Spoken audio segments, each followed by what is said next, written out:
les entretiens du Marquis. Bonjour à tous. Macron et la réforme des retraites. Macron et l'affaire Palmade. Macron et la conférence de Munich. C'est la Bérésina. Avant de traiter toutes ces informations, je voulais remercier comme il se doit tous ceux qui me permettent de vivre mon travail. Aujourd'hui sont à l'honneur Océane Oxiane, Euro, ça sent le fraxiteur, et article 22. Merci à vous. Et puis je voulais vous remercier aussi pour tous vos messages de soutien. Vous avez été très nombreux à me souhaiter de bonnes vacances. Alors c'était pas exactement des vacances, c'était plutôt du repos parce que j'en avais bien besoin. J'étais un petit peu à bout de souffle. Je suis regonflé à bloc et on va repartir au combat. Alors le premier titre, la conférence de Munich. Pour ceux qui n'ont pas suivi cette conférence de Munich, il s'agit d'une conférence sur la sécurité. Et cette année, la Russie n'était pas invitée. Déjà, vous avez un indice, vous avez compris. Il s'agissait pour le camp occidental d'essayer de faire en sorte qu'il y ait un maximum de pays dans le monde qui rejoignent leur croisade. Eh bien ça, ce fut un échec. Et lorsqu'on s'interroge, mais qui a organisé cette conférence? Allez, je vous le donne dans le mille. C'est un cabinet conseil qui a géré le Covid, qui est accusé dans la crise des opioïdes de complicité avec un crime de masse. Plus de 500 000 victimes aux États-Unis. Vous avez deviné? Oui, c'est bien le cabinet McKinsey qui a piloté 100% cette conférence et qui a en quelque sorte lui a donné mandat. Eh bien, c'est Ursula la hyène. C'est assez quand même significatif. Dans l'affaire du Covid, on retrouve McKinsey. Dans l'affaire de l'Ukraine, on retrouve McKinsey. Est-ce un hasard? Bien sûr que non. On retrouve surtout le département d'État américain dans les deux affaires. Les journaux occidentaux nous expliquent que ce fut un grand succès. Regardez ce que titre le journal Le Monde. À Munich, les Occidentaux font la démonstration de leur unité face à la Russie. On sent le titre orwellien. Parce que d'abord, démonstration de leur unité, ça ne veut pas dire grand-chose. On sait que souvent dans ces conférences, l'unité est de façade. Et puis, lorsqu'on lit le chapeau en dessous, près d'un an après le début de l'invasion russe, les Alliés, réunis dans le cadre de la conférence sur la sécurité, ont assuré une nouvelle fois Kiev de leur soutien. Alors, invasion russe plus les Alliés, il y a le bien et le mal. On a l'impression que les Russes, vous le savez, ce sont les méchants absolus, tandis que les Alliés, ce sont des agneaux qui viennent de naître. De qui se moque-t-on? La responsabilité occidentale dans cette histoire est principale. Ce sont eux, les Occidentaux, et particulièrement les Américains, qui sont responsables du bilan épouvantable de cette guerre. Et puis, ils ont assuré une nouvelle fois Kiev de leur soutien, parce que peut-être ça commence à se fissurer. Et là, vous avez la parole d'Emmanuel Macron. Ah, Emmanuel Macron. Emmanuel Macron a souligné l'échec de Moscou. Nous connaissons les problèmes relationnels avec la vérité d'Emmanuel Macron. Nous savons qu'il a tendance à dire le contraire de la réalité. Donc si je lis à souligner l'échec de Moscou, il faut comprendre la défaite cuisante, la raclée, la bérésina du camp occidentale. Et lorsqu'on reprend le titre « Les Occidentaux font la démonstration de leur unité face à la Russie », eh bien c'est orwellien parce que, en effet, les Alliés se demandent, en tout cas le camp occidental se demande comment sortir de ce piège. D'ailleurs, il y a des signes qui ne trompent pas. Regardez ce titre du Figaro. « Guerre en Ukraine, Macron assure à Zelensky qu'il soutiendra son plan de paix ». Si les Occidentaux étaient si forts, si guerriers, si forts sur le terrain, eh bien, normalement, ils devraient demander à Vladimir Poutine de se soumettre. Non, ils parlent de plan de paix. Tout un programme. Lorsque l'on regarde de plus près le plan de Zelensky, son plan de paix en 10 points, on constate qu'il n'est pas très sérieux. Zelensky demande ni plus ni moins une capitulation totale de la Russie. Est-ce possible? Bien sûr que non. Parce que les Russes ont l'avantage sur le terrain, parce que la Russie a gagné la bataille économique, mais qu'elle a aussi gagné la bataille diplomatique. Et c'est ce que cache en quelque sorte cette conférence de Munich à travers des titres fantaisistes, avec des éléments, avec des narratifs de plus en plus ubuesques. On va reprendre la photo d'Emmanuel Macron et Zelensky. Regardez en dessous l'article du Figaro, pourquoi Macron veut une défaite de la Russie sans l'écraser. La bonne blague. Il sait très bien, Emmanuel Macron, que l'Ukraine a perdu. Ils essaient de pousser une dernière fois, mais je crois qu'ils ont conscience véritablement que là, c'est perdu. Regardez d'ailleurs ce que titre le journal La Croix. Guerre en Ukraine, les Occidentaux isolés. Et oui, ils ont perdu la bataille diplomatique, ils ont perdu la bataille économique et ils sont en train de perdre la bataille militaire. Ça commence à faire beaucoup comme défaite. Ils ont beau, comme je viens de le dire, nous donner des titres fantaisistes pour nous faire croire que tout va bien dans le meilleur des mondes, plus personne ne les croit. D'autant plus que sur le terrain, nous avons appris que l'armée ukrainienne n'a plus de munitions et que sans obus pour son artillerie, elle va, dans les semaines à venir, elle va connaître des défaites très sévères. C'est peut-être pour cette raison d'ailleurs que les opinions internationales ne soutiennent plus les gouvernements occidentaux.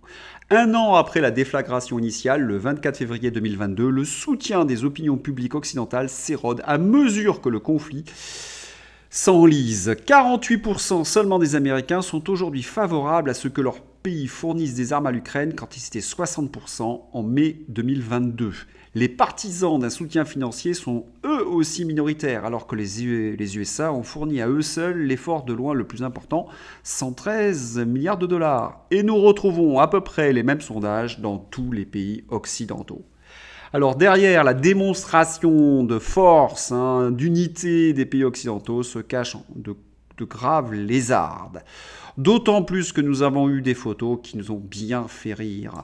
Lorsqu'on voit le chancelier Scholz avec Kamala Harris, un sourire comme un idiot, Kamala Harris est la vice-présidente des USA, sourire comme un idiot alors que son pays connaît une crise économique terrible du fait de sa collaboration avec les USA, alors que nous savons, grâce à un journaliste américain, que le gazoduc qui reliait l'Allemagne à la Russie a bien été sabordé par les Américains, celui-ci sourit et continue de collaborer alors que c'est un acte de guerre. Quant au ministre allemand des Affaires étrangères, là je dois dire qu'elle dépasse le mur du son. Regardez ce qu'elle dit. Si Poutine décide que demain il change de cap à 360 degrés, le monde entier sera content. 360 degrés, eh bien, il risque de faire un tour sur lui-même, Vladimir Poutine. Peut-être 180, pas très forte en géométrie, Baerbock. Quel est le point commun entre la ministre des Affaires étrangères allemande, Baerbock, Emmanuel Macron, Justin Trudeau, Ursula von der Leyen ou Albert Bourla?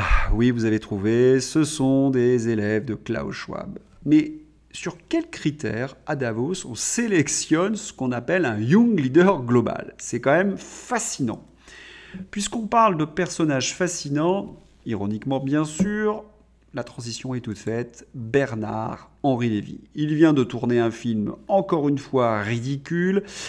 Il est encensé, encore une fois, par la presse aux ordres, ce qui fait évidemment réagir Didier Maisto. 40 ans qu'il nous prend pour des imbéciles, 40 ans qu'il trouve des financements pour des films que nul ne va voir, 40 ans qu'il écrit ou fait écrire des livres que nul ne lit, 40 ans que les journalistes lui cirent les pompes. On a beau tout expliquer, ça continue à me dépasser. Alors la première raison, pourquoi BHL est comme ça omniprésent sur les plateaux de télévision, on la connaît, je l'ai expliqué dans de nombreuses vidéos. Eh bien, BHL est un agent atlantiste, il est chargé de faire la communication et de rendre acceptable des gens qui ne le sont pas vraiment. Vous prenez un taliban fanatique, BHL arrive, il nettoie l'image de tout ça et il nous explique c'est un combattant pour la liberté. Vous prenez un mafieux kosovar, il arrive, il nettoie tout ça, il nous explique c'est un combattant pour la liberté. Il prend un mercenaire libyen absolument atroce, il le nettoie, il nous explique c'est un combattant pour la liberté. Et il fait la même chose en Ukraine. Vous avez donc des soldats ukrainiens qui nous rappellent les heures les plus sombres de notre histoire avec des tatouages bizarres. Il nettoie tout ça, il nous explique que ce sont des combattants pour la liberté. Oui, ça fait bien 40 ans que BHL nous prend pour des imbéciles, mais il est payé pour ça. Et puis, il y a une deuxième raison, c'est qu'il est quand même milliardaire, BHL, ce qui lui permet d'investir là où il faut. Il possède par exemple la maison Grasset, c'est une maison d'édition très puissante. C'est lui, par exemple, qui a aidé Yann Moix, Raphaël Enthoven. Vous voyez un petit peu l'affiliation, Yann Moix qui déteste ses parents, sa famille, et Raphaël Enthoven, On se souvient qu'il a quand même piqué la copine de son père. Il y a une sorte de fil directeur chez tous ces gens. Et voilà, il a investi aussi BHL dans la presse, ce qui fait que les journalistes sont un petit peu face à lui comme les courtisans face à Louis XIV. S'il se baisse vraiment très bas, eh bien BHL pourra leur trouver un poste à haute responsabilité. Alors lorsqu'on fait le bilan de cette conférence de Munich, c'est un échec total malgré tout le délire et tous les narratifs. L'Occident a compris qu'il ne gagnerait pas contre la Russie.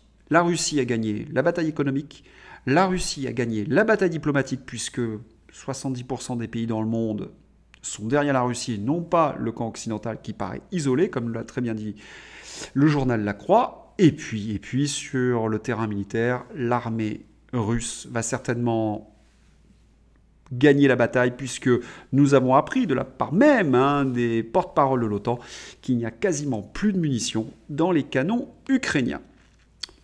Sale temps pour Emmanuel Macron. Et puis, c'est un sale temps pour Emmanuel Macron parce qu'il y a l'affaire Palmade. Alors, l'affaire Palmade, elle résume en quelque sorte toutes les vicissitudes d'Emmanuel Macron. Et oui, il y a même communauté de destin entre Pierre Palmade, Emmanuel Macron, la même descente aux enfers, je vous le montrerai dans un instant. Première analogie, tous les deux adorent les crêpes bretonnes, surtout lorsqu'il y a beaucoup de farine. Et puis, Emmanuel Macron, Pierre Palmade appartiennent un peu au même milieu. C'est le milieu du showbiz. Emmanuel Macron aime bien se présenter comme un président jet-set. Je vous en avais fait de nombreuses vidéos. De temps en temps, nous avons des photos assez étonnantes. Quand on voit Brigitte Macron au bras de Bernard Montiel, cela nous donne un niveau qui règne à l'Élysée. Toujours ce World Economic Forum des intellectuels. Et puis, Pierre Palmade, c'est la chute dans la presse. Ça risque d'arriver dans pas longtemps à Emmanuel Macron. Alors, je vous avais dit la semaine dernière qu'il y avait deux éléments. Il y avait quelqu'un qui avait fui de la voiture et nous venons d'apprendre qui est ce personnage qui s'est enfui. Et on comprend pourquoi. Parce que c'est un délinquant, un condamné. En effet, il a été condamné, sans bouger, homme de 34 ans, a été condamné par la justice pour trafic de drogue. Et dans sa peine, cette peine s'accompagnait d'un sursis probatoire long de 3 ans et donc de diverses conditions, dont l'interdiction d'entrer en contact avec Pierre Palmade. Pierre Palmade n'a pas respecté une décision de justice. Bon, vous savez que dans le milieu de la Macronie, la justice, quand on voit ce qui se passe, j'ai encore des choses à vous dire dans cette vidéo. Et puis, j'avais assuré quelque chose la semaine dernière. Je ne pouvais pas vraiment parler parce que c'était une source policière, elle était très vague, et aujourd'hui, elle est officielle. Pierre Palmade a des contenus avec des mineurs, et vous imaginez dans quelles conditions, dans son ordinateur. Alors, on a hâte de lire dans la presse tous ceux qui nous ont expliqué que ce Pierre Palmade était un gars sensible, un gars charmant. Nous avons hâte d'entendre leur défense. C'est ça le showbiz. Dès qu'on gratte, on a des personnages épouvantables qui ne respectent rien, aucune valeur, qui sont des criminels, mais des criminels durs qui plus est. Eh bien, c'était ce petit monde, cette élite corrompue que les gens ne veulent plus voir. Ils en ont assez d'être pris pour des imbéciles. Et puis pour Emmanuel Macron, puisqu'on parle de Pierre Palmade, qui nous a expliqué que c'était un gars charmant, eh bien Emmanuel Macron nous a expliqué pendant des années que c'était le Mozart de la finance. C'était le gars qui allait nous redresser la France, qui allait sauver les grandes entreprises. Et paf, qu'est-ce qui tombe sur les écrans ? Eh bien ceci, EDF perd 18 milliards d'euros. La cause principale, Macron a forcé EDF à vendre 42 € son électricité qu'elle était obligée de racheter à 400 €. Pour ceux qui suivent les entretiens, ce n'est pas une nouvelle, nous l'avions annoncé il y a quelques mois et nous avions d'ailleurs prévu que ce serait une catastrophe, qu'on allait créer des déficits. Eh bien, ça y est, c'est la réalité. Et c'est le gars que la presse encense, le gars qui est en train de tuer un de nos fleurons. Mais ça commence à suffire. On en a assez de cette presse aux ordres qui arrive à nous expliquer que le type le plus nul de la Terre, eh bien, en fin de compte, c'est un Mozart de la finance. Puisque je parle de personnages peu recommandables, on va ouvrir le dossier Olivier Dussopt. En effet, notre ministre du Travail, qui défend la réforme des retraites, est interrogé par des journalistes de France Inter, nous sommes bien dans la presse aux ordres, et il y a un auditeur qui dit « Le corps ne suit plus, si je vais plus loin, je crois que je finirai bien avant dans le cercueil ». Olivier Dussopt lui répond « Un des aspects les plus forts de cette question, c'est la capacité que nous avons à trouver du sens et du plaisir dans le travail que l'on occupe ». Voilà la réponse d'un techno. Ils savent que dans des situations extrêmement compliquées, ils doivent noyer le poisson, et nous en avons une très bonne illustration. C'est ce gars qui a été choisi pour défendre la réforme des retraites. Écoutons-le au micro d'Apolline de Malherbe, c'en est presque saisissant. C'est aussi le spectacle qui a été donné au sein de l'hémicycle. Alors, parfois on se demande si vous n'avez pas un peu provoqué, hein, si je peux me permettre. Vous jouez vraiment au mot croisé dans l'Assemblée? J'ai fait une bêtise, j'ai ouvert une grille pendant une interruption de séance que j'aurais dû fermer après, et je me suis fait prendre par la patrouille. Mais il y a tellement d'interruptions de séance qu'à un moment, oui, j'ai ouvert une grille. Mais ça fait 15 jours qu'on y est. Grille, ça veut dire que vous avez commencé à jouer au... Pendant une interruption de séance et j'ai pas fermé ma revue. Mais est-ce qu'il n'y avait pas un peu de provoque? Non. Non? Il n'y avait pas de provoque? Non, mais non. Non, vous êtes 100% concentré, 100% sur les débats? La seule chose qui m'intéresse, c'est qu'on vienne au fond. Oui, mais enfin, quand vous, même le ministre en charge, vous jouez au mot croisé, pardon, mais enfin, moi je veux bien qu'on parle du fond, mais c'est vrai que c'est quand même au minimum une maladresse. Vous pouvez y rester un quart d'heure, je vous l'ai dit. Non, j'y resterai pas un quart d'heure, vous inquiétez pas, ça ne vaut pas ça, mais enfin, tout de même, voilà, ça méritait d'être mentionné. C'était pendant une suspension, j'aurais dû fermer ma grille. On m'y reprendra pas. D'accord, mais donc ça veut dire que pendant les suspensions, vous jouez au... Écoutez, il y a des suspensions, il y en a toutes les heures, et ça fait 15 jours qu'on entend parler de tout et parfois rien. Une tête un peu spéciale, Olivier Dussopt, et il joue au mot croisé pendant les interruptions de séquence. C'est quelqu'un qui a strictement aucune empathie pour les Français, c'est quelqu'un qui a trahi ses convictions. On a toujours les mêmes personnes autour d'Emmanuel Macron. Et puis, vous avez la présidente de l'Assemblée nationale. Alors, c'est assez étonnant parce que cette présidente de l'Assemblée nationale, Madame la présidente de l'Assemblée nationale, a omis de déclarer 40 000 € d'actions chez Total Energy, dit Elma Dufour, la France Insoumise. Il y a une erreur du site Le Monde, il n'y avait aucune omission dans ma déclaration, répond la présidente de l'Assemblée nationale, il y a Madame Braun-Pivet. Alors, quand on regarde exactement de quoi il s'agit, eh bien, on va regarder. La réponse de la députée macroniste reste toutefois à nuancer. Il apparaît en effet que l'équipe du Monde a apporté une modification à son article toujours en ligne, celle-ci figurant en ces termes. Correction le 17 février à 11h, Yael Braun-Pivet avait omis de déclarer dans sa déclaration d'intérêt 40 000 € d'actions et pas 40 000 actions. Remarquez que c'est ce que disait d'ailleurs la députée de la France Insoumise, donc c'est mensonge sur mensonge. Il est également à noter que selon le quotidien français, l'omission en question porterait sur des actions détenues par la députée macroniste dans des sociétés cotées comme Total Energy ou BNP Paribas, et donc pas exclusivement chez le géant pétrolier français. Et puis, nous avons vu aussi qu'elle est millionnaire en actions détenues chez L'Oréal. Yael Braun-Pivet dénonce des tentatives d'exploitation politique. Mais oui, mais le problème, c'est qu'elle possède 1,5 million. Donc ce sont des gens qui, évidemment, ne sont pas concernés par la réforme des retraites, mais qui vont décider de notre sort. Voilà où on en est avec la Macronie.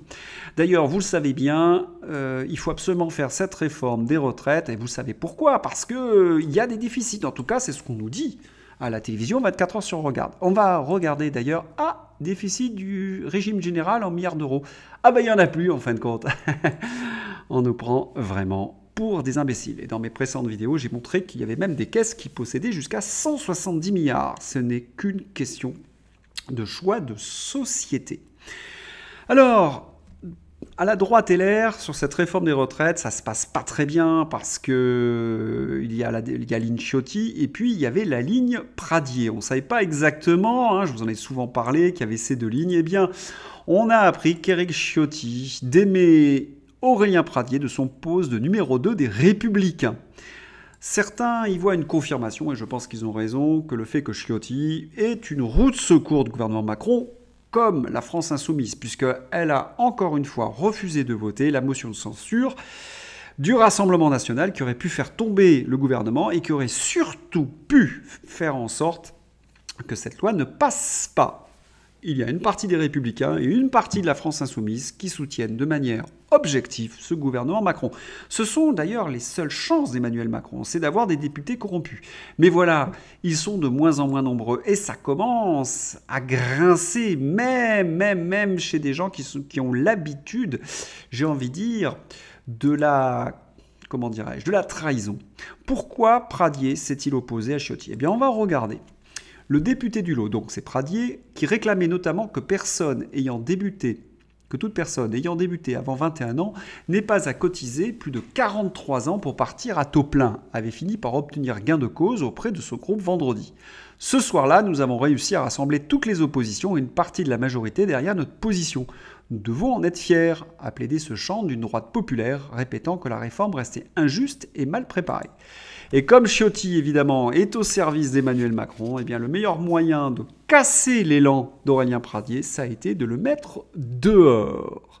Mais vous croyez que les gens sont dupes ? Les gens sont à 90%, en tout cas chez les actifs, contre cette réforme des retraites. Et le sondage contre la réforme, toute personne confondue, quelle que soit sa classe d'âge, c'est 75%. Ils vont dans le mur et ils le savent. Et Ciotti, je ne sais pas ce qu'il espère, peut-être un poste, devenir Premier ministre, on ne sait pas exactement. Alors, Emmanuel Macron, ça va plus pour lui. C'est un destin à la palmade. Palmade a été responsable de la mort d'un bébé de 6 mois dans le ventre. Il y a un gamin de 6 ans qui est défiguré, qui restera traumatisé. Un Pierre Palmade qui n'a pas respecté une décision de justice. Pierre Palmade qui s'est affranchi des règles que doit suivre tout citoyen. Eh bien, il y a un même destin pour Emmanuel Macron. Emmanuel Macron voit encore sa cote de popularité de nouveau baisser. Nous étions à 36, nous sommes à 32%. Quant à Elisabeth Borne qui était à 31, elle passe à 29.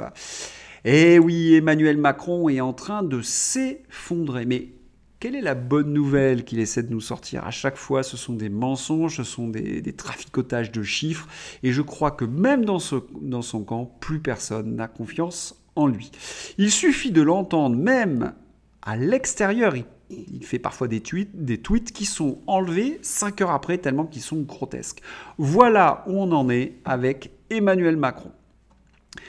Si vous avez aimé, voilà, c'est terminé. Si vous avez aimé cette vidéo, qui était peut-être un peu plus longue, j'avais beaucoup de choses à dire, eh bien n'hésitez pas à lever le petit pouce bleu, à vous abonner si ce n'est pas déjà fait, et puis aussi à diffuser cette vidéo sur les réseaux sociaux.